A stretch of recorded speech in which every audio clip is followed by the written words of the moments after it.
Je pense que voilà, ces défis off, que ce soit les Aravis, que ce soit la Corse, enfin la Corse qu'on a vécu en Corse, je suis pas sûre que j'arriverai à le vivre, des moments aussi forts, en compète ou d'autres fois.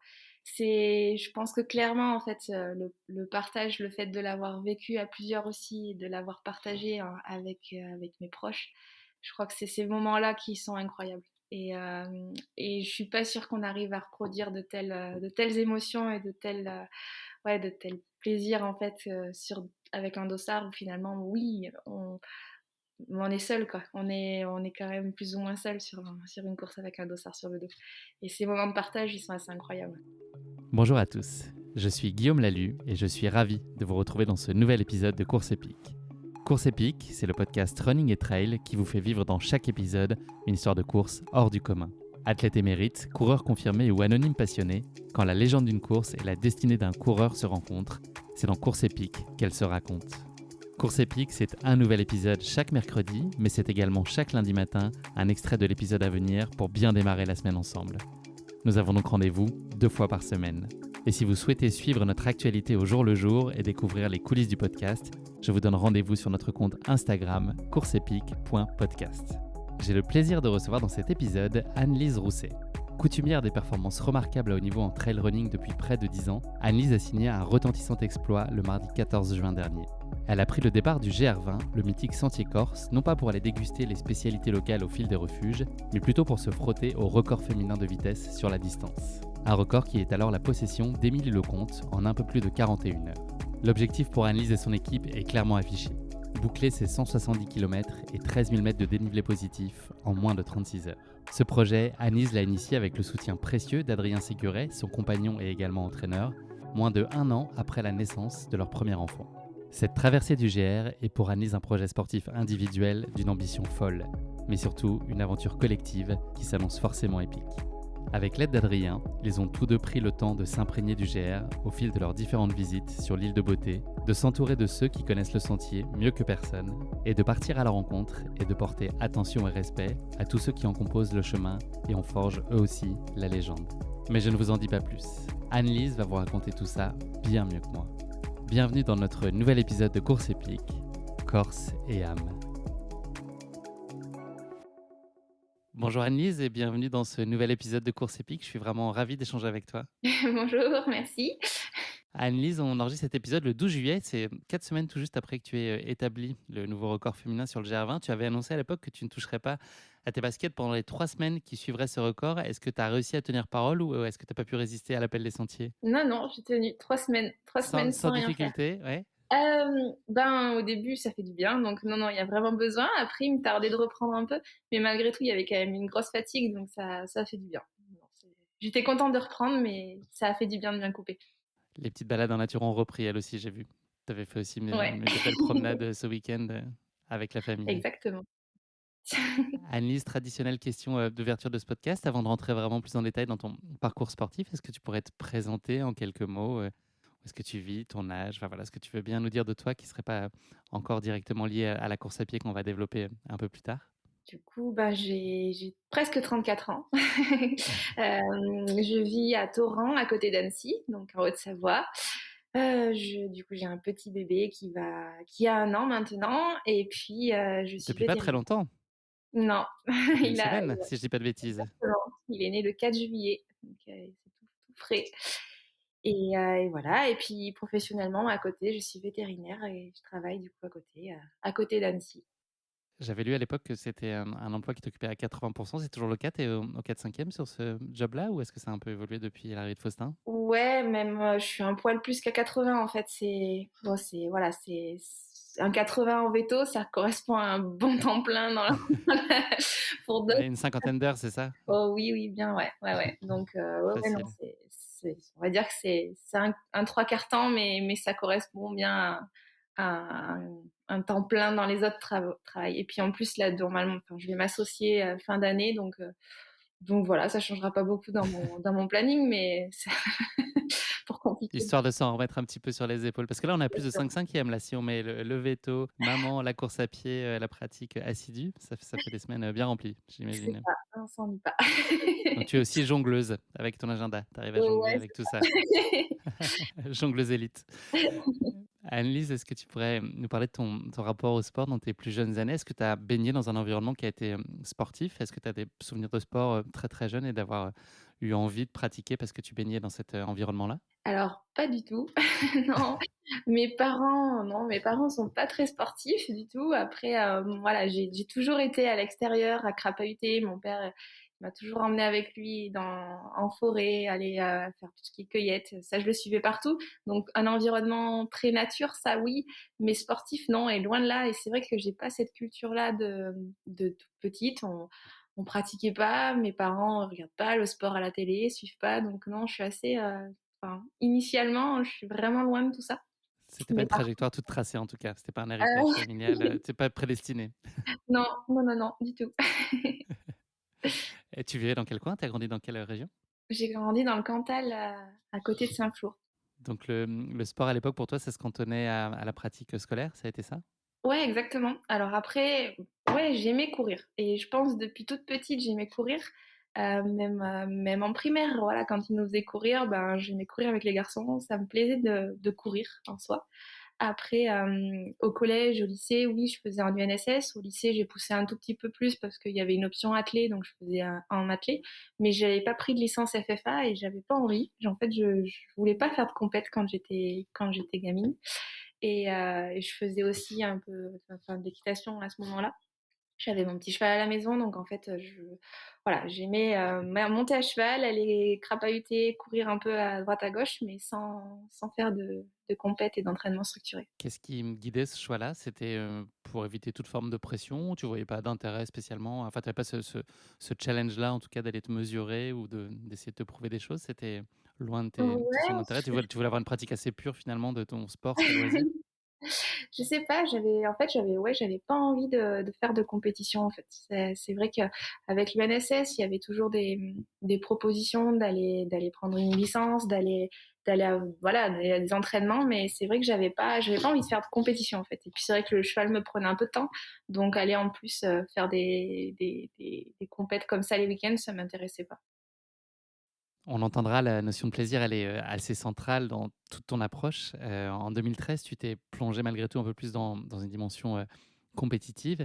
Est-ce que tu peux nous parler, de l'accomplissement que tu y as trouvé et du plaisir que t'a apporté cette lecture, un peu plus compétitive de ta pratique? Alors clairement, bah, c'est en 2013 où vraiment ça a pris de l'ampleur. En fait, c'est en 2009 que j'ai commencé à faire les premiers petits trails en fait autour de Toulouse. J'étais à l'école Véto à ce moment-là à Toulouse et en fait c'est là que j'ai rencontré Adrien et qui m'a mis le pied à l'étrier. Clairement, c'est lui qui m'a fait découvrir ce milieu-là. Pour une Et cavalière, c'est bien, oui. c'est ça.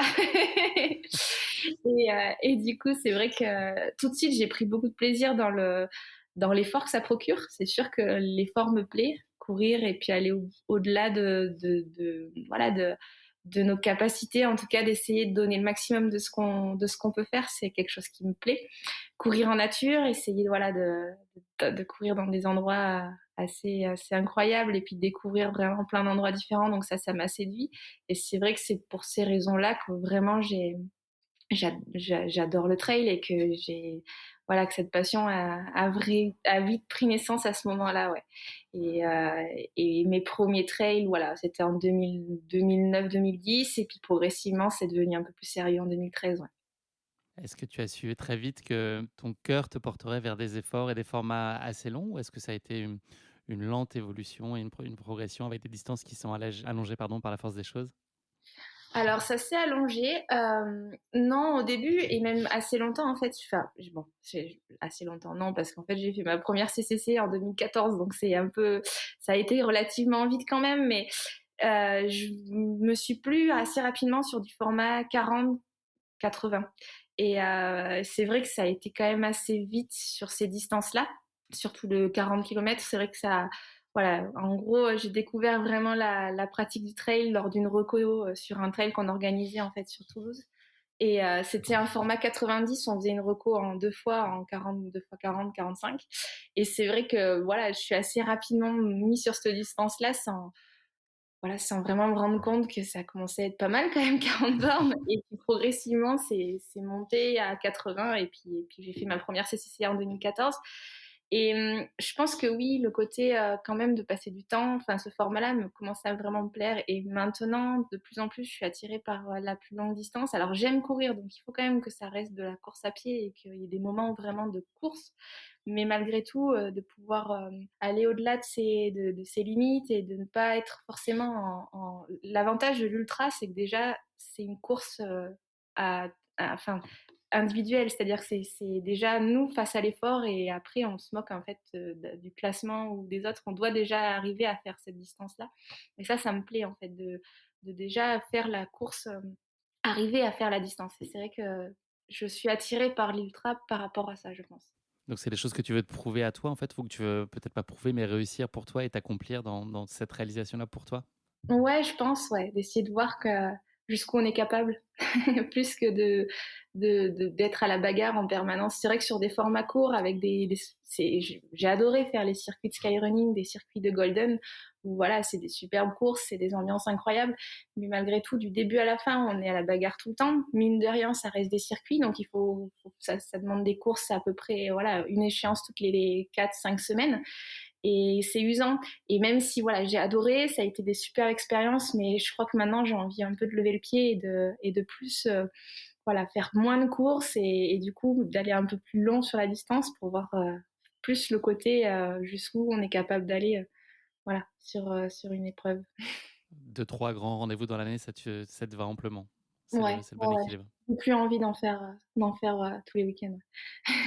À quel moment est-ce que tu as pris conscience de tes capacités? Est-ce que c'est toi, ta propre perception? À un moment, tu t'es dit que tu arrivais à faire des belles choses? Ou est-ce que tu as eu besoin d'un regard extérieur, peut-être celui d'Adrien, qui t'a conforté, éclairé sur tes capacités, puis qui t'a donné la confiance pour aller plus loin?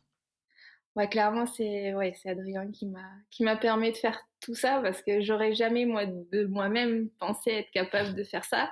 Je pense que si je l'avais pas rencontré, je serais jamais allée vers quelqu'un pour m'entraîner. Enfin, j'aurais jamais en fait eu cette démarche-là. Donc oui, donc clairement, c'est lui qui me booste et qui croit en, voilà, qui croit en moi et qui me permet de faire ces choses-là parce que je les ferais pas. Et même de moi-même, jamais je me serais inscrite sur un 100, sur un 100 bornes ou un 100 miles.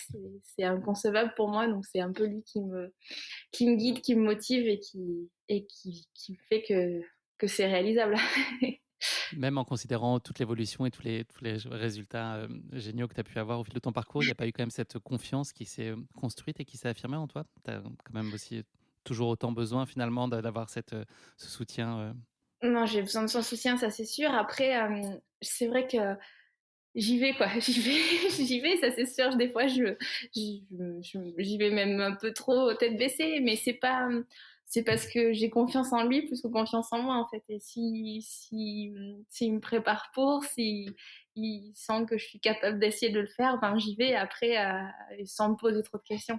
Mais après, est-ce que de moi-même j'aurais la volonté, et la confiance nécessaire pour pour m'inscrire sur voilà, pour me lancer tel défi, je pense pas. Mais par contre, ce qui est sûr, c'est que je me pose pas trop de questions et que quand il me prépare à quelque chose, ben je Les yeux fermés, ça va bien se j'y passer. vais. Quels sont pour toi les indispensables ingrédients pour qu'une course soit réussie? Qu'est-ce qu'elle doit avoir à tout prix? Elle doit être chouette, elle doit plaire.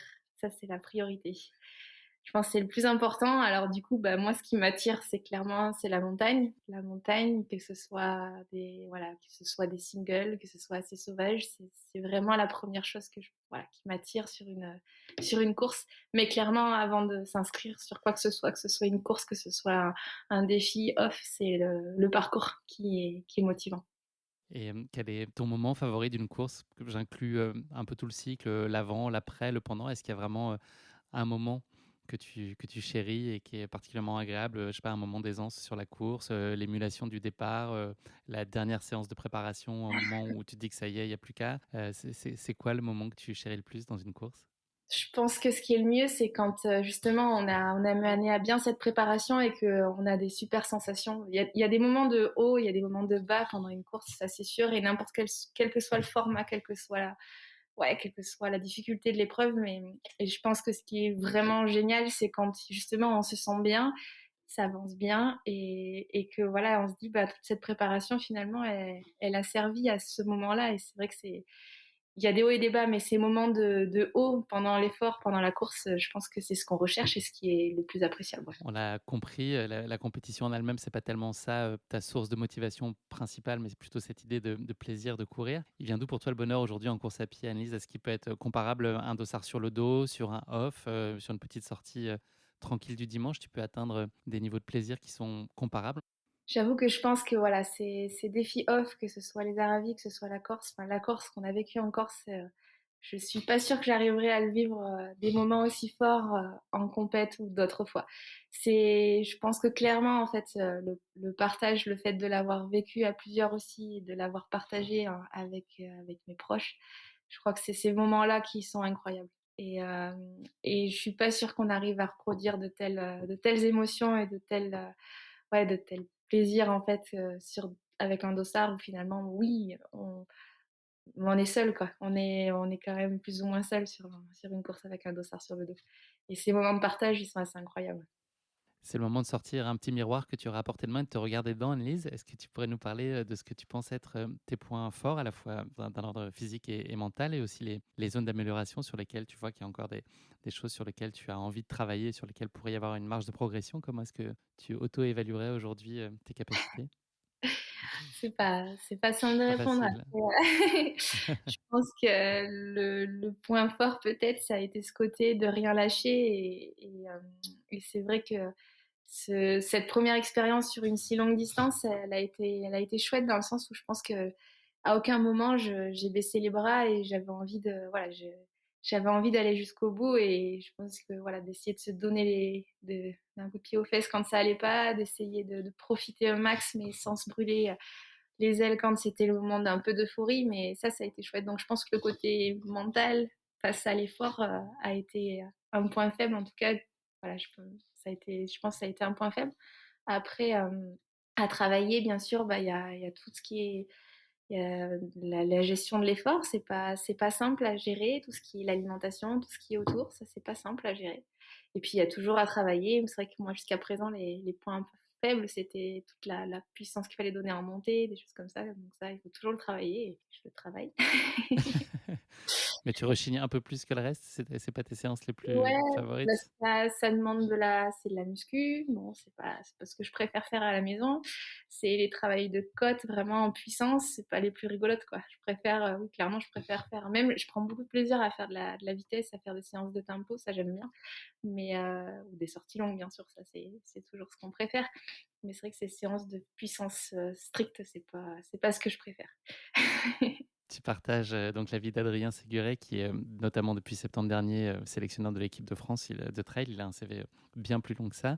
Vous avez eu ensemble un petit garçon, Faustin, donc qui vient juste de fêter ses 1 an, on l'a dit. J'imagine qu'il a fallu prendre des décisions assez tranchées en termes, d'organisation, en tout cas les premiers temps pour arriver à concilier, au mieux la vie familiale, sportive, pro, perso. Comment est-ce que vous avez mis tout ça en musique? Est-ce que vous avez aujourd'hui, réussi à trouver, le juste équilibre ou c'est encore, en construction et puis un équilibre, instable par nature? Non, je pense que bon, ça se passe bien. Après, c'est vrai que la naissance de Faustin, ça a pas forcément. Enfin, je trouve pas que ça a été vraiment un obstacle à tout ça parce que bon bah, Adri m'aide beaucoup aussi. On arrive à s'organiser. Alors c'est toute une organisation, ça c'est clair que on s'ennuie pas, tout est la moindre heure est optimisée. Concrètement, c'est vrai que quand je travaille, ben, pour essayer de profiter au max de Faustin et d'Adrien le soir, ben, je m'entraîne entre midi et deux, je rentre pas à la maison et j'essaye d'optimiser entre midi et deux. Comme ça, oui, les journées sont longues, mais au moins, bah, voilà, je grignote pas sur le temps où je suis avec eux. Après, ben, bien sûr, c'est le petit fait encore pas mal de siestes, donc c'est pendant les siestes, on se relaie à tour de rôle. Adri prend un petit moment pour lui quand c'est voilà le matin ou l'après-midi pendant la sieste du petit. Et puis bon après voilà, on a la chance aussi d'avoir une nounou qui est cool et qui nous aide pas mal. Et puis c'est vrai que c'est essayer de jongler comme ça. Je préfère, enfin, il y en a qui essayent de plutôt s'entraîner avec le petit, à faire de la poussette, tout ça. Je suis pas forcément dans cette optique-là parce que je pense que c'est pas forcément lui, c'est pas génial pour lui et d'un autre côté, l'entraînement n'est pas optimisé non plus pour nous. Donc voilà, on se relaie, on Tu essaye cloisonnes de. bien. Ouais, je pense que c'est bien. Voilà, quand je suis avec lui, on est à fond, on profite à fond et puis à l'entraînement, ben voilà, c'est un moment pour soi C'est vrai que ça a été plus compliqué à gérer dans le sens où enfin, en tout cas, je m'avais pas trop envisagé comme ça, mais tout ce qui a été longue prépa sur la longue distance où il a fallu faire des heures malgré tout. C'est vrai qu'à vivre, c'est compliqué de se dire bon bah là, je vais m'entraîner au détriment d'être avec le petit. Et c'est vrai que psychologiquement, c'est un peu le frein à cette préparation sur la longue distance parce que voilà, on culpabilise un peu de laisser le petit longtemps, voilà, un petit peu égoïstement à se dire là, je dois m'entraîner. Donc ça a été un petit peu dur à gérer, c'est ce qui est peut-être le plus compliqué. Mais Mais il t'a bon, rien dit quand tu rentrais? Il te disait rien? Bon, OK, non, il parle pas encore, mais c'est ça. Ah, j'espère qu'il n'en tiendra pas trop rigueur. Mais c'est vrai qu'après, voilà, nous, on arrive à s'organiser. C'est toute une organisation, mais le petit n'a pas été une charge. En tout cas, je trouve pas que ça a été une charge plus lourde dans notre pratique parce qu'on a déjà, voilà, on est déjà, je pense bien, tout est planifié. il y a cette idée d'agenda qui est, de ce que tu nous dis, un non-sujet pour vous. C'est au-delà de ça, quel impact ça a eu l'arrivée de Faustin dans votre vie par rapport à toi, ta pratique du trail? Est-ce que ça t'a apporté beaucoup de sérénité, de recul, une autre forme de responsabilité? Qu'est-ce que ça a changé aussi dans ton approche finalement de ta pratique? J'imagine que ça a été aussi un changement en profondeur forcément quand la famille s'agrandit et qu'on a un petit garçon qui rejoint le foyer, ça a des impacts qui vont bien au-delà de juste la gestion du temps. Comment est-ce que ça bénéficie finalement à toi, la façon dont tu vis aujourd'hui la course à pied? Ben, ouais, il y a quand même une petite remise en question. Alors, on en a besoin des moments parce que je n'aime ça et clairement, tout arrêter pour le petit, c'était pas concevable. Et c'est vrai que, voilà, j'espère en profiter encore de quelques années pour essayer de vraiment voilà, de profiter encore de quelques belles échéances qui restent à faire. Mais malgré tout, ouais, l'arrivée du petit, en fait, c'est surtout ça, c'est ce côté, est-ce que j'ai pas une pratique un peu égoïste et que du coup, forcément, ces moments qui sont pour moi, pour l'entraînement, est-ce qu'elles se font pas un peu au détriment du petit? C'est ça qui nous voilà, que certaines petites remises en question où on se dit: «Bon, là, c'est un peu dur, je vais m'entraîner longtemps, je laisse le petit».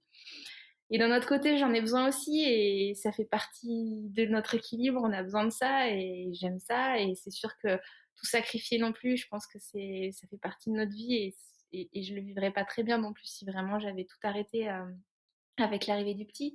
Donc après, voilà, ça donne des ailes dans le sens où on pense beaucoup à lui, on se donne beaucoup. Et puis justement de se dire, ben, ce moment-là que j'ai à l'entraînement, au détriment d'être avec lui, il faut qu'il soit profitable. Et peut-être que ça, finalement, je m'entraîne peut-être mieux maintenant. En tout cas, plus, voilà, je me dis là, je m'entraîne, j'ai pas le droit de traîner le pied, quoi, il faut y aller.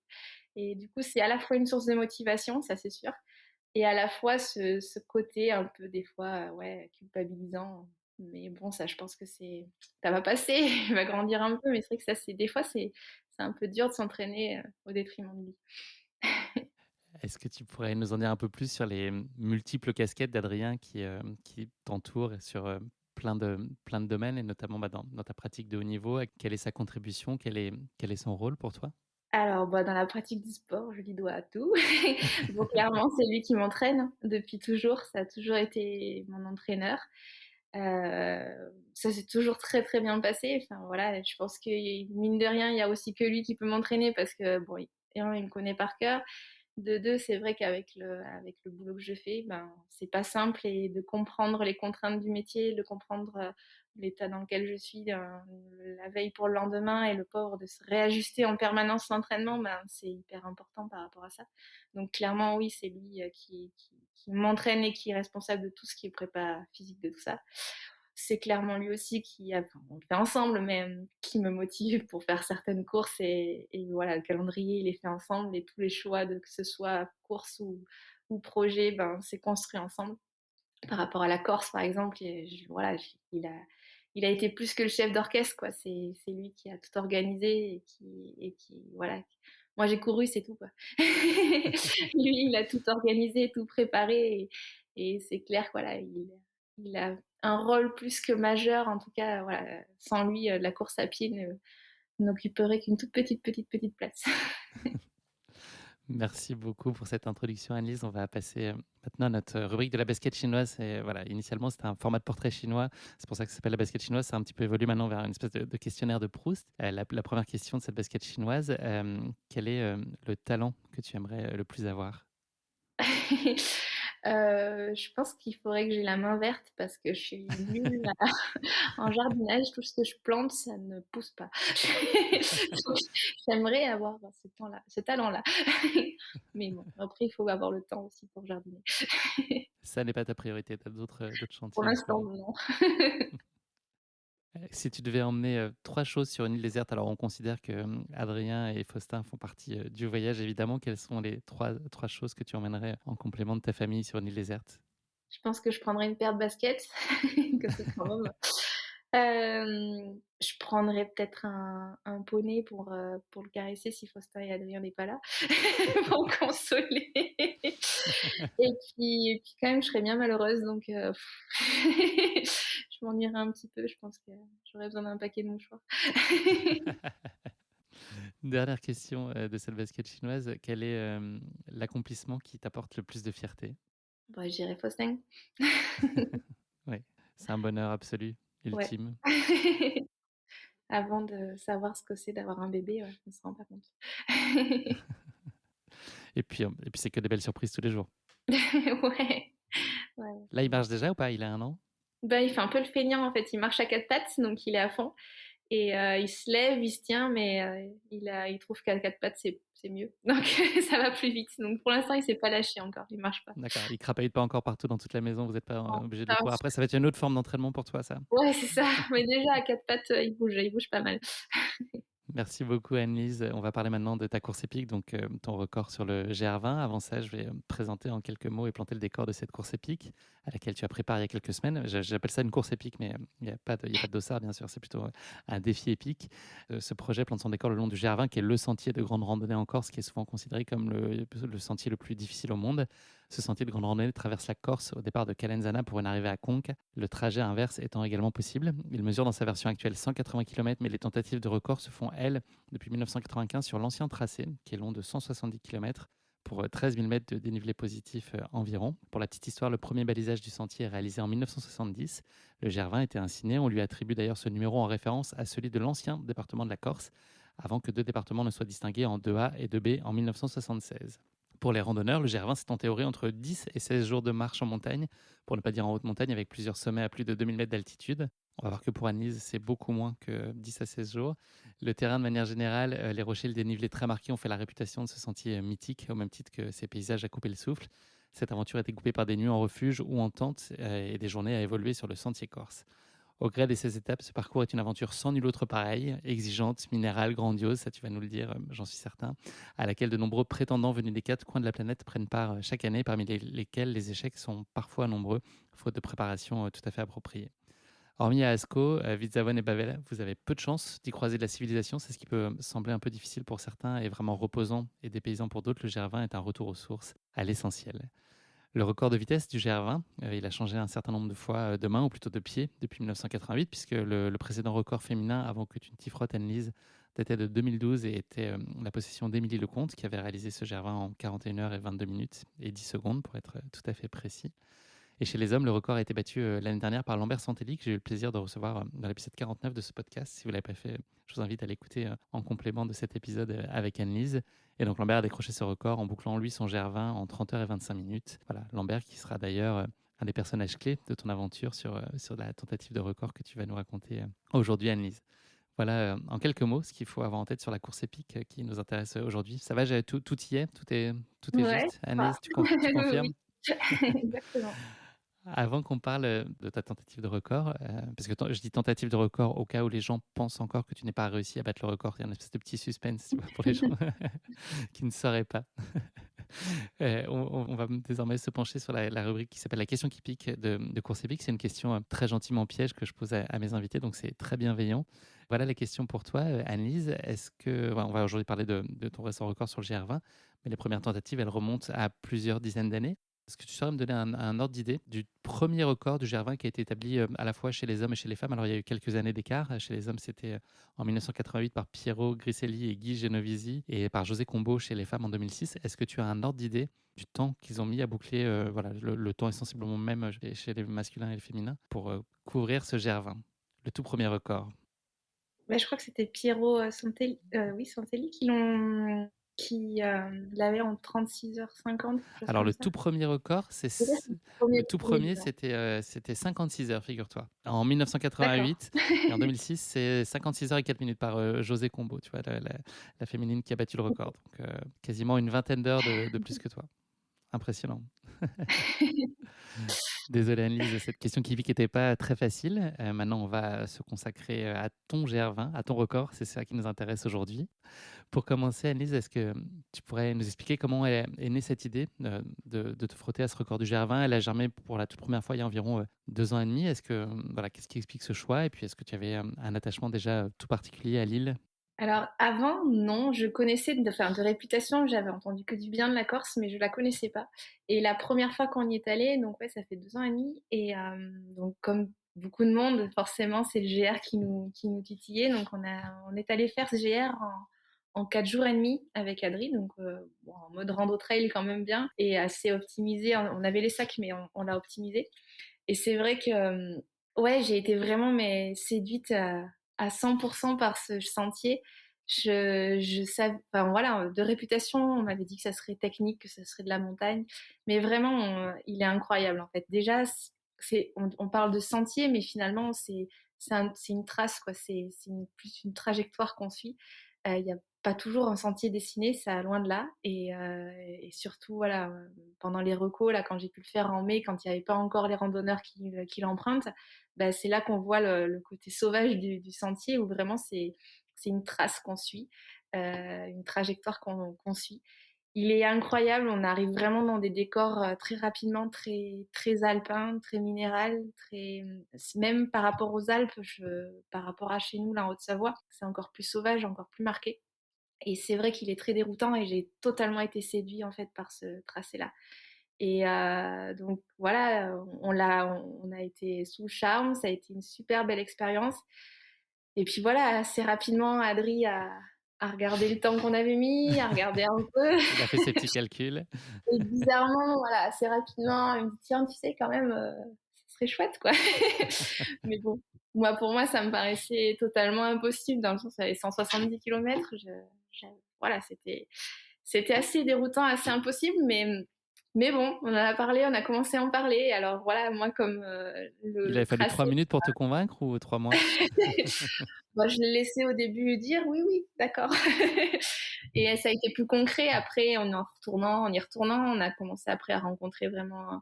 On connaissait Guillaume Pirette, mais on a été allé lui en parler, commencer à vraiment concrétiser un petit peu cette idée et devenir un peu plus, voilà, un peu plus réel. Et Guillaume, qui est lui-même détenteur, enfin qui a été détenteur du record, qui est un local, qui est corse, et oui, qui a été oui, lui-même détenteur du record, donc il connaît le GR20 comme sa poche. exactement. Et puis c'est vraiment un des acteurs. Il a accompagné, je pense, toutes les tentatives du record et il est plus qu'acteur dans ce GR. Donc ouais, ça a été avec lui aussi qu'on a construit un petit peu ce projet et assez rapidement derrière, on s'est dit pourquoi pas. Après, la date était plus incertaine parce que bon, voilà, sans se mentir, on avait déjà le projet d'avoir un petit. Donc, puis il y a eu les années un peu Covid avec tous ces off, avec tout, plus rien, enfin voilà, plus rien qui ne se passait. Moi, j'étais moins certaine sur la date. Et puis finalement, bah voilà, notre petit est arrivé. Et puis déjà avant la grossesse, on l'avait bien en tête. Et puis comme ça s'est très bien passé à la fois pendant, on est retourné en Corse, à la fois après, où on est retourné 2 mois postpartum. Et finalement, bah, j'ai pu refaire une bonne partie du GR, si ce n'est quasi le GR. Bah voilà, on s'est lancé. Après, honnêtement, moi, je pensais que ça serait assez difficile à réaliser voilà, en 2022, mais Adri a cru, bah du coup, voilà, on l'a tenté, A raison. quoi. La dimension collective, c'est une notion fondamentale qui est au cœur de ce projet de record que tu as entrepris. Est-ce que tu peux nous parler de l'équipe qui t'entoure et puis nous dire dans les grandes lignes comment vous avez organisé, mis en musique tout ça et puis réparti les contributions de chacun? Ouais. Alors dans l'équipe, bon déjà il y a les copains corses. Donc là clairement ils ont été plus qu'acteurs. Alors voilà, Guillaume nous a énormément aidé. Il nous a bon bah, à la fois dans le côté technique, pratique, à la fois dans le côté contact aussi parce que mine de rien, il faut se nourrir de cette culture autour du GR. Il y a tout un monde autour qui gravite autour. Il y a la FFME, bien sûr, qui régit tout le règlement de la course. Donc, il a fallu aussi rencontrer le président, rencontrer les acteurs de toute cette FFME. les acteurs du parc aussi, avec les refuges aussi. Donc ça, c'est Guillaume qui nous a mis en relation et qui nous a beaucoup aidé à ce niveau-là. Après, parmi les acteurs corses, ben, il y a eu Lambert, mais qu'on connaissait moins. Et puis forcément, moi, j'osais un peu moins aller vers lui parce qu'on ne connaissait pas plus que ça. Mais on l'a rencontré pendant nos recos. Et puis clairement, c'est tout de suite devenu très rapidement un très bon copain. Donc il nous a beaucoup aidé aussi dans toute la partie nord, dans toute le parcours nord. C'est lui qui m'a guidée. Il a fallu aussi, on avait aussi des amis sur Ajaccio, c'est des organisateurs du Trail Napoléon, les organisateurs du Trail de la Restonique qui nous ont aidés aussi dans tout ce qui est parcours, logistique et qui m'ont donné aussi, qui m'ont aidé aussi pendant le jour J. Et puis après, ben, bien sûr, il y a les copains proches. Donc voilà, c'est une aventure qui est collective. On avait à chaque fois, le règlement stipule qu'il y a 2 personnes au maximum avec moi sur le parcours. Ce qui n'était pas le cas Oui, précédemment. exactement. Ça, c'était une nouvelle réglementation qui a été mise en place en octobre l'année dernière. Et du coup, bah là, le choix s'est porté sur les amis les plus proches. Donc voilà, il y avait mon témoin de mariage, nos amis de l'Aveyron, nos amis du Cantal, nos amis de Haute-Savoie. Donc ça a été facile de trouver parce que c'était les copains les plus proches. Et Est-ce que puis ça a été parmi pour les toi autres, une opportunité finalement qu'il y ait cette contrainte administrative qui régule un peu le nombre de pacers qui t'accompagnent? Est-ce que finalement c'était l'occasion de vivre une expérience encore plus intense en comité très resserré? moi, je pense que c'est important, ouais. Et bien sûr, voilà, il y a toute la ferveur autour du GR, les gens qui nous encouragent, les gens qui veulent partager un petit bout de sentier avec nous, c'est chouette et c'est super motivant. Mais d'être dans cette bulle-là, d'être vraiment à chaque fois avec 2 copains qui nous connaissent par cœur et qui vivent l'aventure ensemble, ouais, je pense que c'est chouette, c'est un privilège et d'être dans son petit cocon, c'est génial, ouais. Non, non, c'est top. Et après, parmi les autres copains, bah, j'avais mes 2 amis vétos qui étaient en charge des ravitaux, qui étaient à fond. Donc, Des elles ont ravetto, c'est une nouvelle fonction, ravetto. c'est ça, exactement. Donc c'est vrai que Marie-Astrid et Elsa, elles ont été géniales. Et il y avait ma petite sœur qui m'a aidée pour garder Faustin. Donc elle est venue, elle exprès pour s'occuper du petit et elle a été top aussi parce que voilà, il fallait s'en occuper, c'est pas simple. Et puis elle a pu l'amener à certains points et ça c'était génial. C'est pas un temps de travail continu, mais est-ce que tu pourrais nous donner un ordre d'idée du temps que ça prend malgré tout à mettre en œuvre un tel projet? Est-ce que ça fait finalement depuis 2 ans et demi et que c'était au début une construction un peu plus lente et puis que vous avez accéléré? Est-ce que c'est 3 mois, 6 mois, 1 an de préparation? Comment est-ce que tu mesurerais en C'est termes de beaucoup de temps? prépa, vraiment beaucoup de prépa. Je pense qu'Adri y a passé des heures et des heures à la fois. Donc voilà, bien sûr, ben, le fait d'être allé sur place, d'être allé en Corse, les temps de reco, les temps d'échange avec les locaux, toute la construction du projet, le repérage, même si ça, effectivement, le tracé, il est bien délimité. C'est le tracé du GR. Après, il y a aussi beaucoup de parties d'anciens GR. Mais malgré tout, il a fallu reconnaître tout ça. Il a fallu le tracer. Donc, pareil, Adri a passé beaucoup de temps sur les cartes à essayer voilà, de regarder le moindre petit trace qui n'a pas été, qu'on n'avait pas encore reconnu. Donc ça a été énormément de temps, énormément d'heures. Ouais. Franchement, je pense que moi, j'ai passé beaucoup de temps sur les sentiers, mais Adri a passé énormément de temps aussi à côté, à tout organiser. Et puis ça va jusqu'au, voilà, entre guillemets, jusqu'aux petits détails, les ravitaux, les repas, faire les courses pour les copains, faire les courses des ravitaux. Tout ça, ça a été beaucoup, beaucoup, beaucoup de temps. Donc en termes de volume horaire, je sais pas. Si on prend en compte toutes les recos et les temps aussi sur le sentier, ça en fait des heures. Ça fait beaucoup, beaucoup d'heures de travail. Est-ce que tu peux nous parler des grandes lignes de ta prépa? Tu nous as dit que tu avais passé du temps et que tu avais bien repéré les lieux, mais qu'est-ce qui a été différent sur ce GR20 dans sa préparation pour toi d'un point de vue athlétique? Qu'est-ce que tu as prévu de faire différemment? Alors bon, déjà moi le premier écueil qu'il a fallu surmonter, c'est qu'il y a eu le retour de grossesse aussi. Donc il y a eu à la fois la préparation spécifique du GR et à la fois la préparation d'une remise, une réathlétisation. Alors c'est vrai que j'ai eu beaucoup de chance de continuer beaucoup de sport et beaucoup d'activités jusqu'au terme, jusqu'à l'accouchement. Donc ça a été chouette pour moi. Mais malgré tout, il a fallu quand même reprendre derrière. Donc ça a été déjà de la réathlétisation. En Au bout de termes combien de temps spécifiques, tu as recommencé? j'ai eu en fait, j'ai été accompagnée par une kiné qui m'a permis déjà de me guider pendant la grossesse et puis allez, j'ai repris vraiment la course à pied en y allant très progressivement un mois après. Ça a été assez rapide. Après, c'était très progressif. Au début, c'était des alternances de course et de marche. Ça a été toujours un complément de la rééducation périnéale. Et puis vraiment après, on va dire la course, enfin le footing d'une heure, ça a pu être, ça a commencé, ouais, enfin mi-août quoi. Mi-août, j'ai pu commencer. Un mois et demi après, ça a commencé déjà à recourir un peu, ouais. Mais j'ai fait beaucoup. Alors en spécifique Corse, bon bien sûr il y a le temps sur les sentiers, donc il a fallu y aller. On y est allé en septembre, on y est allé après, on a fait un dernier très gros bloc en mai, donc 3 semaines avant la Corse, où là je l'ai refait encore 2 fois en intégralité. Et puis, comme c'est un sentier très technique et qui demande des longues montées, des longues descentes, voilà, il a fallu faire beaucoup de muscu, beaucoup de renfort. Donc ça a été beaucoup de travail aussi en salle, en musculation stricte, quoi. Donc c'est pas la partie la plus rigolote, mais ça a été un petit peu le point en plus à travailler pendant en spécifique GR. Beaucoup de renfort, beaucoup de travail de côte, beaucoup de travail de puissance en côte, de longues côtes justement à travailler pour absorber ce dénivelé et être capable de tenir, quoi. Est-ce que la prépa on a entendu Faustin, je pense derrière, tout va bien? Ouais, il y a Ryan, mais peut-être C'était que sous c'est contrôle? fini. Ouais, on va voir. C'était juste un petit rêve. La prépa, est-ce que c'est une phase que tu aimes, pour ce qu'elle est en soi ou est-ce que c'est, avant tout un moyen pour arriver, à un grand rendez-vous en étant prête? Non, j'aime ça. J'aime m'entraîner. Après, bien sûr, on a l'objectif, enfin, on s'entraîne pour quelque chose, mais j'aime ça. J'aime m'entraîner, ouais, au quotidien. Il y a, finalement eu assez peu de tentatives de records féminines sur ce GR20. Est-ce que ça a suscité des questions de ta part? Est-ce que, voilà, est-ce que tu avais un peu regardé l'historique du record et est-ce que ça a pu te poser des questions, le fait que finalement, peu de femmes se soient frottées à l'exercice avant toi? Alors, est-ce que ça m'a vraiment... Non, je me suis pas vraiment posé de questions par rapport à ça, le fait qu'il y ait moins de femmes que d'hommes qui l'aient tenté. Après, il fait peur. Clairement, c'est un sentier qui fait peur. Est-ce qu'il fait plus peur aux filles qu'aux gars? Je suis pas sûre. Il fait peur à tout le monde. Mais je me posais pas trop de questions. Voilà, je me suis dit que on le tentait, on le préparait, et puis. Mais c'était pas un frein, en tout cas psycho, par rapport à ma préparation. Dans ces cas-là, quand tu as un objectif, aussi fort et important dans ton calendrier, est-ce que il y a une dimension très obsessionnelle? Est-ce que ça hante, tes nuits? Enfin, est-ce que tu manges GR, tu vis GR? Ça occupe vraiment ton quotidien ou tu arrives à le tenir, à distance raisonnable? Non, je pense j'arrive à le tenir à distance raisonnable. Après, forcément, plus on se rapproche de l'objectif et plus on y pense.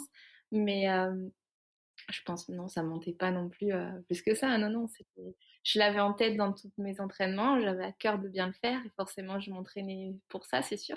Mais ça va, j'arrive à faire la part des choses, je pense. Les courses qui précédaient, le GR20 sont, très bien passées. Je pense notamment à ta première place sur le 42 kilomètres du Trail Drôme ou encore, ta performance au très relevé Trail, Napoléon qui est aussi, en Corse où tu as fini, 1re femme et 4e au scratch. Quels indices ou quelle confiance ça a pu te donner pour la suite et pour le GR20? Est-ce que ta conviction, elle est grande que ça va bien se passer ou c'est de toute façon, totalement impossible et incertain de savoir, comment ça peut tourner? Non, c'était incertain parce que, alors clairement, alors le trail drum, c'était pour essayer de se remettre en selle parce que bizarrement, bah, après une grossesse, on perd un peu ses repères, on sait pas où on en est. Et c'est vrai que c'est surtout ça où on a plein de doutes parce que physiquement, ben, le corps a changé, les repères, en fait, on n'a plus de repères. C'est assez bizarre, mais on sait plus trop où on en est. Et puis concrètement, comme je pouvais pas faire de vitesse pure. C'est difficile d'avoir des repères en trail finalement. Donc les repères qu'on puisse avoir, c'est un temps sur 10, un temps sur 400, un temps sur 1000. Et ça, je pouvais pas trop le faire encore parce que avec la rééducation périnéale, je pouvais pas aller à bloc encore sur une piste. Donc finalement, j'étais un peu en manque de repères. Et c'était plus pour me redonner confiance et voir ce que ça donnait sur un format 40 qu'on s'était inscrit là-dessus.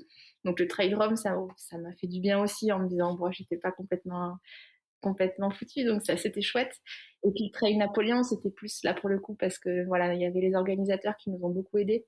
Il y avait donc deux pacers du coup qui sont partis du club, qui étaient avec moi pendant la nuit. Donc c'était plus pour les remercier et puis pour essayer voilà de participer un petit peu à leur événement qu'on est allé le faire, plus que pour en termes de confiance ou de dossard strict. c'était vraiment plus par rapport à ça. Ils avaient pas vraiment de valeur de préparation stricte pour le GR. C'était un côté psy, un côté, remerciement. Tu avais jamais couru plus de 100 kilomètres jusqu'ici et pas couru 100 kilomètres en compétition depuis 2018. Qu'est-ce qu'on met en œuvre mentalement pour se dire qu'on peut réussir sur cette distance qui est significativement plus longue et sur un terrain qui est aussi délicat que le GR? Comment est-ce qu'on aborde les choses? On découpe? Ouais, clairement. C'est impossible de se dire, je pars de Calenzane sans se dire j'arrive à Conca. Non, je me disais bon voilà, première partie, ben voilà, je suis avec Lambert et Flo, on va jusqu'à Ascot. Et puis après, deuxième partie, on est avec Lambert, avec Guillaume et Augustin. Allez, on va jusqu'à Verdé, en Verdio. Et tout ça, en fait, c'était étape par étape. Et puis dans ma tête, je me disais voilà, tiens, j'avais 7 étapes. Bon, ben, j'en ai fait 2 sur 7, j'en ai fait 3 sur 7. Et puis c'était vraiment une réflexion comme ça. Et c'est, oui, clairement, je pense que ça a été moteur et le fait d'être toujours accompagné voilà, de personnes clés aussi, ça booste et chaque échéance était différente, chaque portion, je l'avais plus que clairement en tête, je le connaissais par cœur, je pense que j'ai. Mais voilà, j'avais vraiment découpé chaque section et c'est ça qui permet d'avancer. Parce que se dire non, là je pars pour 170 km, c'est pas possible. Enfin, en tout cas, moi je l'avais pas, je pouvais pas le concevoir. Comment est-ce que vous aviez défini la stratégie sur la course? Vous aviez là aussi considéré la partie nord, la partie sud, la gestion de la nuit. Qu'est-ce que vous aviez échafaudé comme stratégie? C'était quoi l'idée en termes de rythme et d'approche?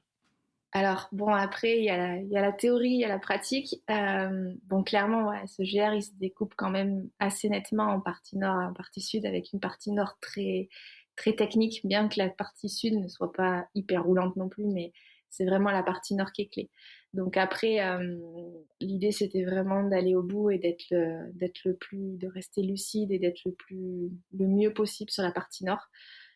Voilà, Guillaume m'a accompagné, m'a fait les 3 quarts en fait de la partie nord avec moi et il a été clé aussi dans cette gestion-là parce que voilà, il m'a permis à la fois, il a donné le rythme quand même, même Lambert par exemple, Lambert voilà, Adri lui avait dit on le fait en 5-20, on l'a fait en 5-10 mais mais il a donné un rythme, il a été un pacer incroyable. Donc l'idée, c'était bien sûr d'avancer parce que je pense qu'il fallait avancer et tout ce qui est pris est pris et ben il fallait y aller et à la fois la gérer aussi cette partie nord. Mais je pense que globalement, ça s'est vraiment bien placé et moi en tout cas, ça a été un régal du début jusqu'à Vidzavon, ça a été du pur plaisir. Après, on a peut-être un peu négligé la nuit. J'avoue que même Adrien, on se disait bon, il y a qu'une nuit, une nuit dehors, ça doit passer, ça va aller. Et en fait, c'est vrai que la sensation de sommeil psy et physiologique, on va dire, et forcément avec l'effort de la partie nord, elle a été un peu dure à gérer. Alors, est-ce qu'on aurait dû justement, voilà, peut-être se préparer un peu mieux à cette fatigue? Est-ce qu'il aurait fallu faire cette micro-sieste un peu plus tôt? Ça, c'est des choses peut-être qu'on avait envisagé moins rudes et qui étaient plus compliquées. Et après, forcément, la partie sud, c'est moins le physique. On a beau avoir établi tous les plans de la Terre, c'est clair que c'est plus le mental qui fait tenir. Mais voilà, globalement, on craignait la partie lever de soleil, petit matin, et finalement, elle s'est très bien passée. Donc après, voilà, il y a l'appréhension, il y a la théorie, et il y a la pratique derrière. Ça n'a pas Et toujours bizarrement, été... c'est jamais pareil. Non, exactement, exactement. Est-ce que ce record, c'est l'objectif absolu ou finalement le simple fait de donner corps à ce projet collectif, à cette aventure de copains, c'était pour toi déjà en soi une forme d'aboutissement? L'idée, c'est évidemment de bien y faire, mais finalement d'avoir fait naître ce projet-là, est-ce que déjà en soi, c'était pas un super accomplissement? Ouais, si, clairement. Clairement, d'arriver à le faire ensemble, d'arriver à Conca, voilà, c'était clairement l'objectif, le premier objectif. Et la cerise, ça a été bien sûr de le faire de la belle manière, la plus belle des manières, mais c'était déjà d'y arriver, ouais. Et clairement, par exemple, j'ai commencé à regarder la montre, franchement, qu'à Babel. Avant, je la regardais pas, je savais pas où on en était. Mes copains savaient, voilà, par rapport au temps qu'on avait estimé où on en était. Mais je regardais pas. Qu'est-ce que tu t'attends à vivre avec ce GR20, ce record? Qu'est-ce que tu viens y chercher? Ouais, on est allé y chercher une aventure incroyable. Franchement, ce qu'on a vécu, c'est plus que fort en fait. C'est ça, c'est pour ça en fait qu'on l'a fait. Et ces moments qu'on a vécu, que ce soit avec les copains, que ce soit passer à l'effort, que ce soit dans cette montagne corse, c'est pour ça qu'on le fait, quoi. C'est ces moments-là dans une vie. Alors, ça sert pas à grand-chose, mais on les garde Ça et rend heureux, ça sert beaucoup si ça ouais, rend heureux. exactement. Ça a C'est beaucoup de sens. exactement ça. Après, voilà, avoir un record, je sais pas si c'est ça qui est incroyable, c'est plus ces moments-là qu'on a vécu. Et finalement, c'est ça qui compte, quoi. C'est pour ça qu'on le fait. Après, c'est ce qui nous motive, c'est ce qui nous fait avancer. Ce qu'on en gardera, je sais pas, c'est juste, c'était un moment incroyable. Ouais, ça a été 35h50 de pur bonheur au final. Ça y est, donc on est le lundi 13 juin 2022. Il est bientôt 6 heures du matin. Comment est-ce que tu vis ces instants juste avant le départ? Là, il y a beaucoup d'émulation, il y a beaucoup de monde. Est-ce que tu es dans ta bulle? Est-ce que tu arrives à savourer le fait de partager ce moment-là avec tout ton entourage, les médias qui sont présents? Ou est-ce que tu es finalement un peu dans un état second? Il y a les 2 en fait. Voilà, clairement, il y a du stress. Il y a vraiment du stress. C'est vrai que je m'attendais pas à voir, bon voilà, on part avec les copains, on est tous ensemble, donc ça c'est top. Mais quand on arrive à Conques, bah oui, il y a les médias, il y a du monde et ça, je m'attendais pas à ça, donc ouais, là, il y a du stress. Donc c'est clair qu'à la fois, il y a une grosse envie de partir et là, il me tarde qu'une chose, c'est que c'est pas qu'on démarre. On se tient un peu à part en fait. Voilà, avec Adri, on est partis un peu tous les deux là, s'isoler 5 minutes. Lambert est arrivé. Et après, bon, c'est un petit peu protocolaire, mais voilà, il y a le maire de Calanzane qui nous accueille, qui donne le départ, et après c'est parti. Mais bon, c'est pas là, voilà, c'est cette demi-heure à Calanzane avant 6 heures, elle est un peu dure à gérer. Il tarde juste de partir. Vous partez donc finalement et puis plutôt à très bon rythme, mais rapidement, il y a une toute petite contrariété qui arrive avec Flo, qui est un de tes pacers, c'est ça, qui connaît un coup d'arrêt? Ben ouais, alors je m'en rendais pas trop compte. Bon, on est parti. Ouais, en gros, il y avait les consignes. Adrien avait donné en plus un petit peu au dernier moment les consignes à Lambert. Au début, on devait faire en 5h30 et puis Adrien lui a glissé à l'oreille en partant. Bon, Lambert 5h20. Ok. Et en fait, donc on est parti comme ça. Et c'est vrai que bah, forcément, là, il y a entre l'excitation du départ et entre, je pense, ouais, on l'avait préparé. J'étais en forme, donc on est parti un peu vite. Et c'est vrai que ça allait bien. Et je me rendais pas compte que Flo était pas très très bien. En plus, au début, il savourait. Je pense qu'il a vraiment pris du plaisir. Et Flo, c'est un très grand coureur en plus. Mais je pense qu'il se rendait pas forcément compte de la Corse, de la technicité. Et il a été peut-être un peu surpris par tous ces cailloux. Mais bon, ça allait bien. Et c'est Lambert, en fait, en arrivant à Lortou, qui me dit, mais tu sais, je pense que je vais prendre quelques ravitaux. Il me dit, Flo, il est fatigué, il va pas très bien. Et c'est vrai que je m'en rendais pas trop compte. Et il commençait à nous lâcher, à revenir, à lâcher, à revenir. Et là, il est tombé. Il est tombé dans la descente, il s'est fait mal. Et il y avait Cyril et Étienne qui étaient à Caruso au refuge parce qu'ils venaient pour prendre des images. Et là, donc, du coup, Flo a arrêté et est resté avec eux pour redescendre. Et du coup, on est repartis quatre tous les deux avec Lambert. Alors ça fait un peu, on se dit, voilà, on va pas le laisser là. Bon, il était entre de bonnes mains, donc ça allait. Et c'était pas une grosse blessure, mais ça, voilà, il s'est remis très rapidement. Et du coup, on a filé de Caruzzo jusqu'à Asco que tous les deux. Et c'est vrai que bon, bah, c'était pas simple même pour Lambert. Lambert, il a pas bu. Il a pas bu jusqu'à Asco. Et il a tout gardé pour que je puisse avoir de l'eau. Donc, ouais, Sympa, ouais, Lambert. ouais, ouais, ouais, il a été top. Il a été top. Mais bon, il me le disait pas, hein. À chaque fois, je disais, mais bois, bois. Il me dit, non, non, t'inquiète. En fait, il a pas bu du tout. Ouais. Mais bon, voilà, on est arrivé jusqu'à Asco sans encombre après et Flo nous a retrouvés derrière. Comment ça se passe justement sur les ravitaux? Est-ce qu'il y a une espèce de noyau dur et d'équipe resserrée qui est systématiquement sur tous les ravitaux ou est-ce que c'est variable selon les différentes étapes et l'accessibilité de chacune de ces étapes? Alors, tout le monde est venu à chaque ravito, voilà. Enfin, à chaque ravito, voilà. Tout ce qui était découpé, donc il y en avait six au total. Donc, clairement, les chefs ravito, c'était Maria-Astrid et Elsa ouais, elle avait tout préparé. M'avait vraiment, même la crème solaire, elles m'ont badigeonné comme jamais. On était plus que, voilà, au grand soin. Donc ouais, ouais, donc ça c'était toujours la même équipe. Donc à la fois, il y avait aussi pas mal les partenaires qui ont suivi et qui étaient là. Il y avait un peu de les journalistes aussi. Et mais on était dans notre cocon. Voilà, c'était Marie-Astrid et Elsa qui me ravitaillaient et bien sûr Adrien à chaque fois qui était là pour me réconforter, m'encourager. Et puis c'était les passages de relais. Donc non, non, c'était top ces ravitaux. c'était trop bien. J'ai fait au petit soin. Tu repars d'Ascq avec Guillaume et puis Augustin. Vous êtes amenés ensuite, c'est une partie assez escarpée et mythique là, qui s'offre à vous pour les heures suivantes. Et vous êtes amenés à traverser un endroit que tu aimes particulièrement, qui est le cirque de la solitude. C'est un de tes Ouais. coups de cœur du parcours, c'est ça? Ah, ça fait partie des coups de cœur, ouais. C'est vrai que malheureusement, avec ce qui s'est passé, voilà, le cirque ne fait plus partie du GR actuel. Alors c'est vrai qu'il est assez incroyable quand on arrive. C'est vrai que c'est bon, c'est extrêmement minéral. On passe un petit lac et puis vraiment on sombre ça fait vraiment comme un gouffre quoi. On descend voilà, c'est très pentu pour descendre comme un canyon en fait. Et après, on remonte. C'est une sente maintenant qui n'est plus balisée et ils ont vraiment tout enlevé. Il y a quelques cairns et quelques traces parce qu'en fait, ils ont été peindre les traces du GR actuel en couleur roche pour pas que ça soit.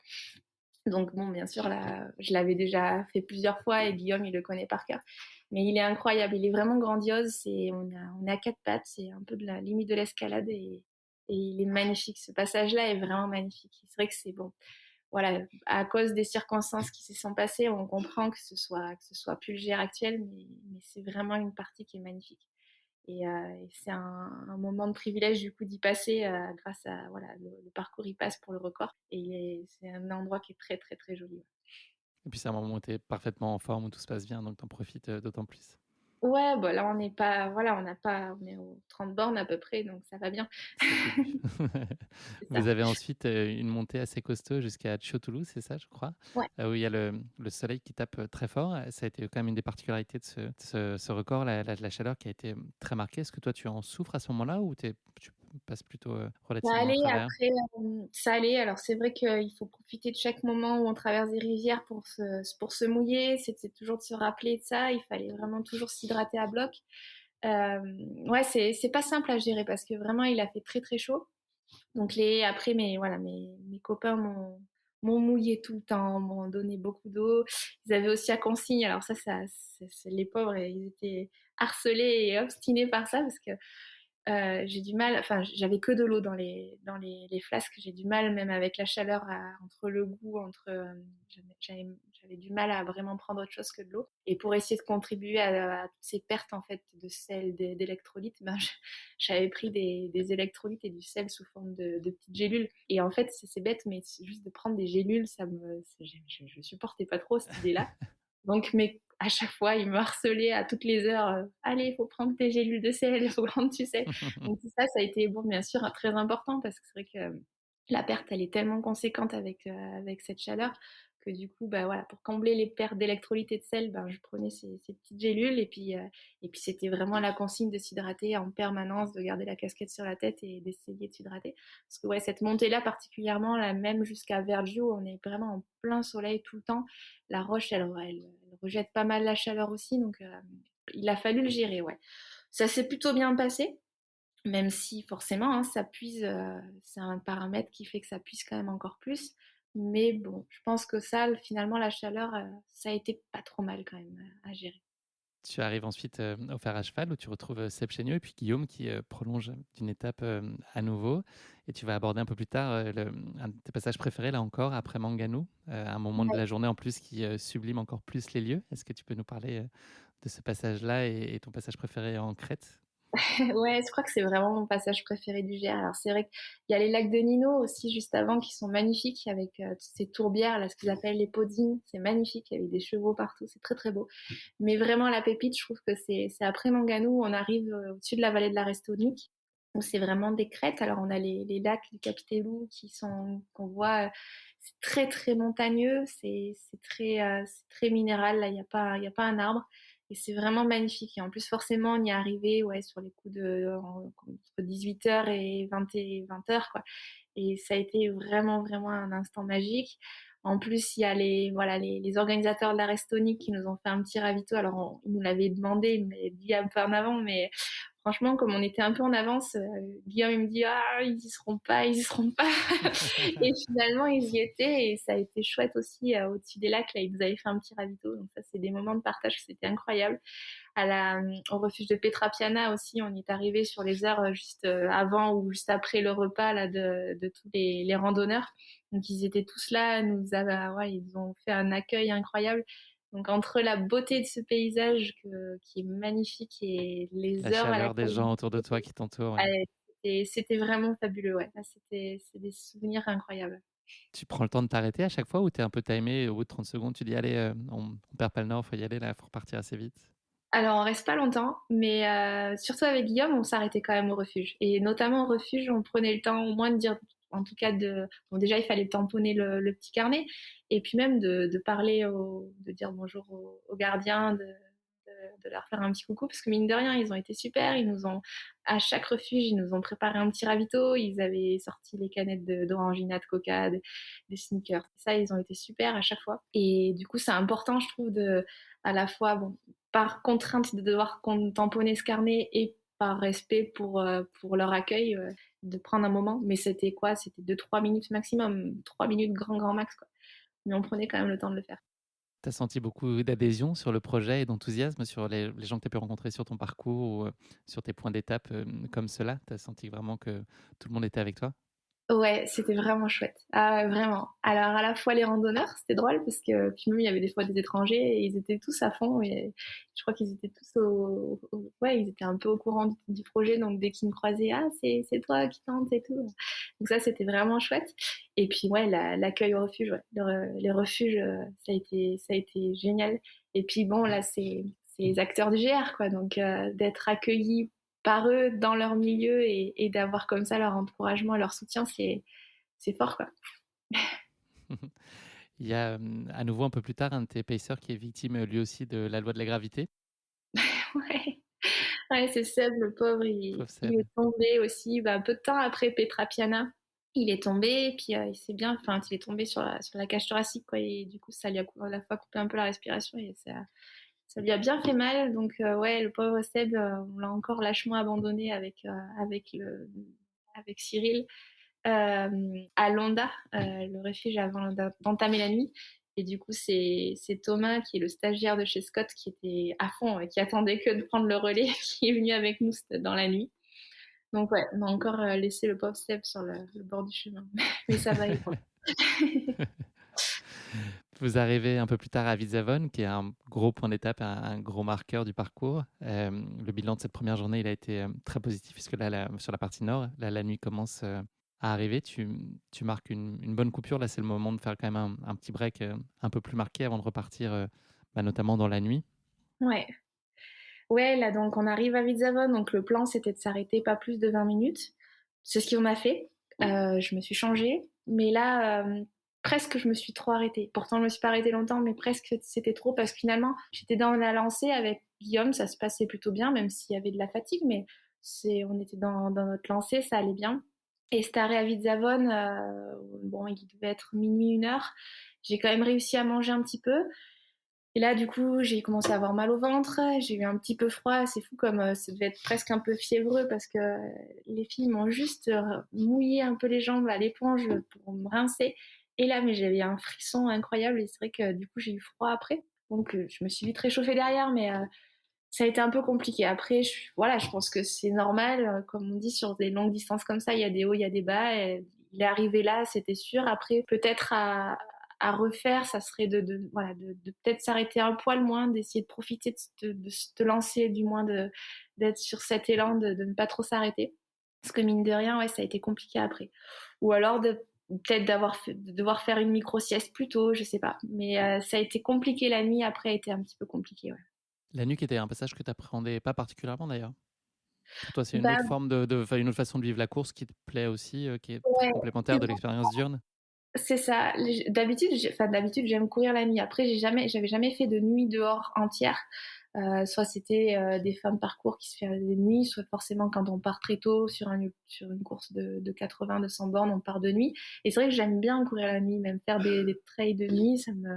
Je trouve que la dimension nocturne, c'est fait que on voit pas la difficulté pareil, on voit pas la technicité de la même façon. Donc en fait, ça, des fois, enfin, je trouve que j'aime bien. Mais là, il y a eu de la fatigue en fait, et clairement, ouais, il y avait vraiment une grosse fatigue, un besoin de dormir et que j'avais complètement sous-estimé, ouais, clairement. Et donc la micro-sieste que tu t'accordes sur le col de Verdey, elle a fait son effet, enfin, elle s'est avérée très positive et très efficace?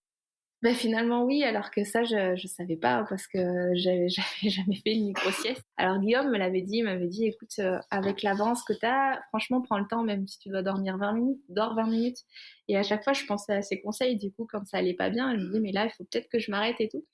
Et c'est vrai que les copains de Corse qui étaient avec moi avant, ils savaient pas trop. Ils me disaient, mais non, on va avancer, t'inquiète pas, on avance pas vite, mais c'est pas grave, on avance quand même. Donc ils ont pas trop osé me laisser dormir. Et c'est après, du coup, voilà, au passage à Verdé que j'ai fait cette micro-sieste et que c'est vrai que j'aurais pas pensé parce que c'est la première fois que je faisais ça. Mais ça m'a vraiment fait du bien, ouais. Le lever du jour, c'est un passage qu'avec Adrien, vous redoutiez un petit peu. Finalement, il s'est plutôt bien passé? Ça a été une bonne surprise? Ouais, complètement. C'est vrai que ça, voilà, on a pris le soleil à Prati. Là, pareil, comme d'hab, on a eu un super accueil, alors un peu privilégié parce que du coup, le gardien était en train de préparer les petits déj aux randonneurs, donc il était juste en train de finir le café. Et du coup, il nous a proposé un café, il a été adorable. Vous aviez Et calculé votre plan de route exprès pour ouais, arriver à c'est ce clair. moment-là pour le café, c'est sûr. Mais du coup, Tout ça a était fait trop calculé. du bien. Ah ouais, ouais, ça a fait trop du bien, là, ce café à Prati. Et c'est vrai qu'après, bah, on a tout un passage de crête, c'est magnifique, là, de Prati à Otchoul, où on enchaîne plein de petits. On est toujours en crête et on enchaîne les montées, les descentes, assez techniques. Et là, c'était un moment vraiment, vraiment sympa, qu'on redoutait au départ, ouais, parce il y a ce passage levé de petit matin qui est difficile. Et finalement, non, ça s'est bien passé. Et là, je me suis refait un peu la cerise à ce moment-là avec Steph et Benoît et c'était pareil, c'était un bon moment, ouais, vraiment bon moment.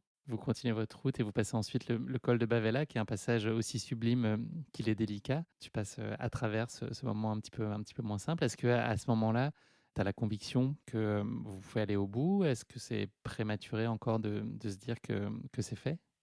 Alors, on se dit que voilà, il reste 17 bornes, que ça y arrive, on y arrive, on va y arriver, mais à la fois, on est, voilà, il y a toujours le piège de tomber, il y a toujours ces cailloux partout, même si c'est beaucoup moins technique à la fin, que c'est plutôt en profil descendant, mais il reste quand même trois petits talus.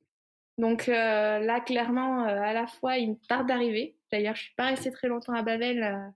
Voilà, je me suis dit, allez, on y va. Donc On à n'est la pas fois, là on pour sait envoyer des cartes postales. à la fois, on a une lueur d'espoir que ça arrive, et puis il faut pas se laisser malgré tout submerger par l'émotion et se dire, il faut rester concentré. Et il peut encore arriver plein de choses. Donc ouais, c'est à la fois un double sentiment de presque on y est au bout, mais il faut rien lâcher et jusqu'au bout, il faut rester concentré. Donc on retient encore cette émotion. Est-ce que d'un point de vue physique, tu as des petits signaux d'alerte? Est-ce que tu as des zones qui sont un peu plus sensibles ou plus marquées, peut-être les Alors, pieds ou bon, j'avais des douleurs musculairement, c'était terrible, hein, les transitions, c'est affreux. On n'arrive plus à courir, j'avais une foulée catastrophique. Mais malgré tout, j'avais pas non, de douleur à un endroit plus que ça, quoi. Les articulations tenaient, tout tenait. Après, c'est plus, il faut rester lucide. J'ai eu commencé à avoir des moments de pas hallucination, mais de trucs bizarres. Enfin, je suis restée lucide, mais les cailloux commençaient à prendre des formes bizarres. Je regardais les arbres en 3 fois. Je commençais à me demander si c'était un bonhomme qui me regardait, un chat. Enfin, il y a des trucs des fois que je voyais bizarres. Mais voilà, le but là, c'est de rester concentré et de tenir, ouais, de rester vigilant jusqu'à la fin, quoi.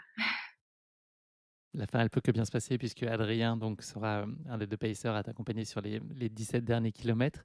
Tu arrives quasiment, enfin tu touches quasiment en but et tu arrives, aux portes de la délivrance. Est-ce que c'est vraiment le premier moment où tu t'autorises à être un peu, prise par l'émotion ou est-ce que même là, pas question de lâcher, le focus et voilà, il faut rester, hyper concentré sur ce qui reste à faire, les quelques centaines de mètres qui sont encore, devant toi? Ouais, bah, il reste 1 kilomètre des portes, c'est rien.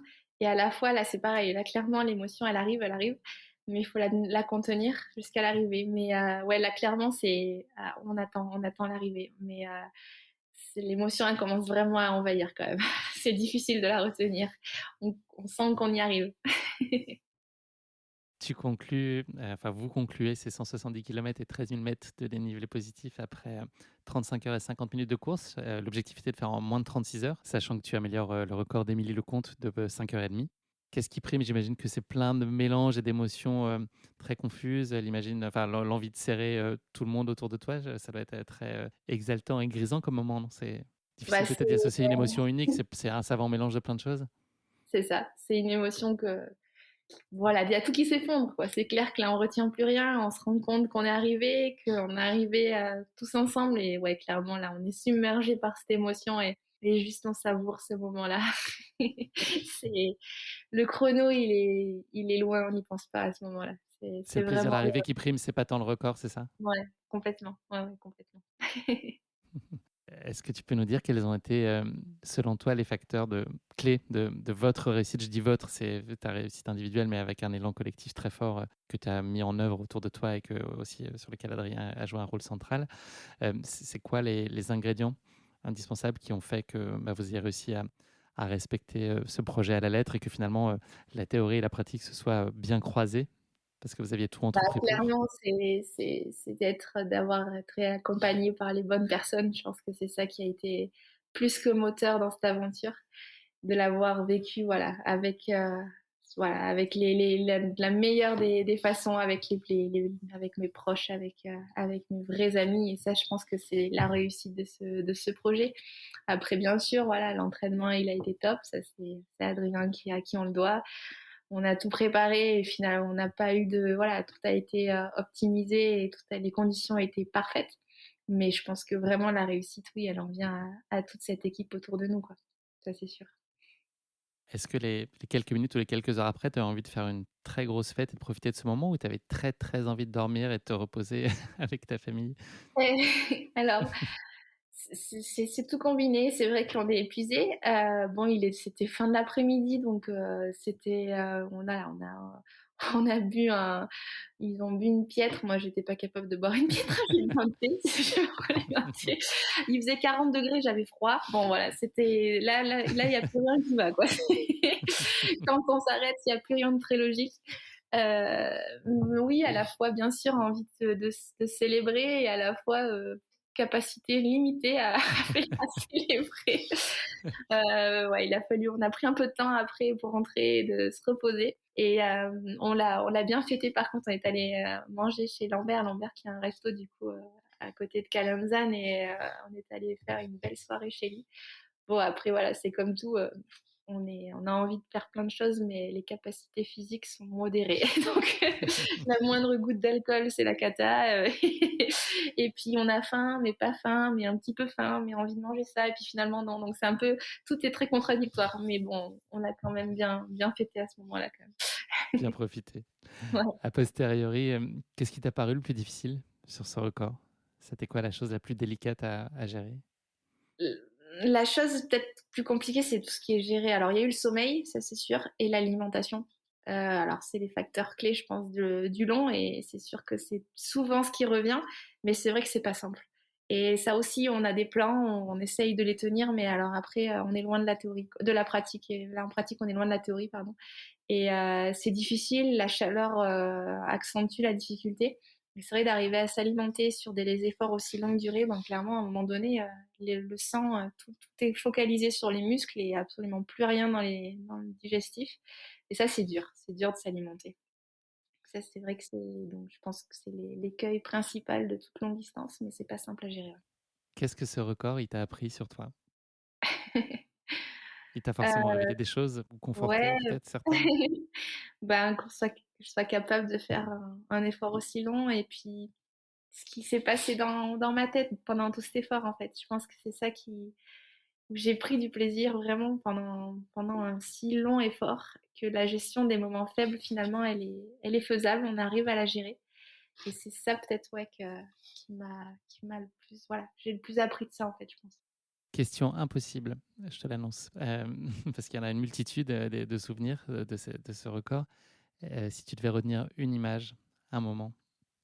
Ah, l'arrivée, quand on prend Faustin avec nous et qu'on est tous les trois, c'est des moments, et puis sur le coup, on se rend pas compte parce on voit un peu flou, je pense. Mais quand on revoit les images, les photos de ce moment-là, et qu'on voit notre bébé qui cogite pas trop ce qui se passe parce qu'il sait pas trop ce qui s'est passé, mais quand même, il y a une émotion vraiment, vraiment très, très forte qui se dégage de son visage. Et ouais, ça, c'est des moments, je crois, qu'on gardera. J'ai vu une de ces photos, j'imagine qu'elle va être encadrée sur votre cheminée en bonne place. En tout cas, elle mérite de l'être parce elle est très touchante, je trouve. Il y a des photos qui sont belles à Paris. On est aujourd'hui, donc je l'ai dit tout à l'heure, 4 semaines après la fin de ce record. Est-ce que physiquement, tu as pleinement récupéré ou est-ce que ça prend encore plus de temps que ça? Bah, physiquement, ça va. Musculairement, ça a été assez rapide. Alors, mon copain là, qui est médecin m'a fait une prise de sang. On a fait faire une prise de sang le lendemain à J5 et J7. Le lendemain, c'était catastrophique. J'avais des enzymes musculaires qui étaient, c'était le record de Corse. Ils ont jamais eu ça. Et Un pourtant, nouveau record. ouais, ils sont à côté des légionnaires. Et malgré tout, même les légionnaires, ils n'avaient pas eu des casses aussi importantes. Donc ouais, non, bon, voilà, le foie aussi avait pris un peu. Il y avait les enzymes du foie qui étaient augmentées. Mais ça s'est normalisé au bout d'une semaine. Donc mine de rien, voilà, enfin, à la fois biochimiquement et de ressenti, j'ai pas eu de douleur. Enfin, les douleurs se sont rapidement estompées. Donc musculairement, j'ai vite récupéré. Après, ouais, il y a eu quand même bien 15 jours de grosse fatigue après derrière. Et puis en plus, ben, forcément, j'ai repris le boulot. J'ai repris le boulot à bloc, j'ai eu des gardes, ça a été. Alors, d'un côté, ça m'a fait du bien parce que voilà, ça m'a remis un peu les pieds sur terre. Mais d'un autre côté, ouais, ça a été une grosse fatigue générale. Mais après, physiquement, au niveau de l'alimentation, de reprendre une alimentation normale, ça a été assez rapide, ouais. Mais la fatigue, voilà, ça va mieux là maintenant, j'ai repris et ça va bien. Mais il a bien fallu une coupure quand même, ça a fait du bien, ouais. Merci beaucoup, Annelise. On va parler un tout petit peu d'avenir avant de se quitter. Est-ce que tu peux nous parler des prochains rendez-vous, s'il y en a déjà? Est-ce que tu as les idées claires sur la suite, sur tes prochains défis? Est-ce que c'est difficile finalement de se relancer sur un autre défi pas d'une telle ampleur ou pas forcément d'une telle ampleur d'ailleurs? Est-ce que c'est simple de poser le jalon d'après? Alors juste après la course, je me suis dit quand même que là, tout de suite, j'étais pas prête à reprendre, enfin, faire aussi long. Mais peu de Ça, ça temps dure après, 48 heures, ça, ouais. mais finalement, peu de temps après, je disais à Adrien, tu sais, je suis pas dégoûtée. Et alors, c'est vrai qu'il a fallu s'y prendre tôt parce que maintenant, prendre des dossards sur des courses, des gros rendez-vous, il faut l'anticiper. Donc, on avait pris un dossard sur la diagonale en début d'année. Clairement, au début, c'était non. Je l'envisageais pas et on était tellement focalisés sur la Corse que c'était pas envisageable.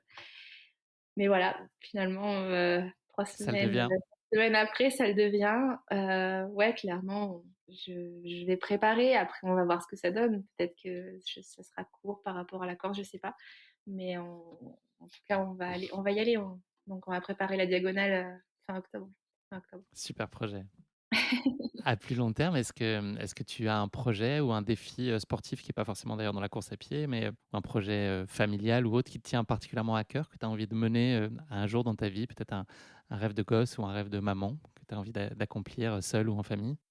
Là, comme ça, non, j'ai pas, voilà, à titre individuel, j'ai encore envie de faire quelques grandes courses que j'ai pas encore faites et il y a des choses qui encore j'ai envie de cocher.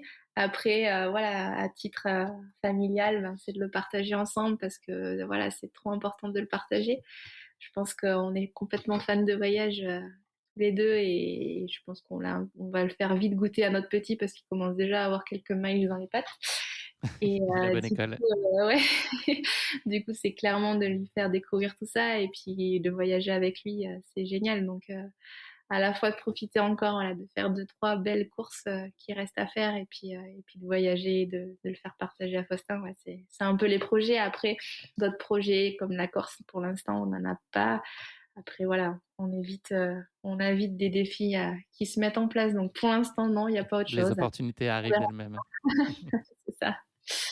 Anis te propose de conclure cet épisode non pas avec le mot de la fin, mais avec le motto de la fin, une devise qui te serait particulièrement chère et qui illustrerait ta philosophie de vie. Est-ce que tu aurais un motto à partager avec nous?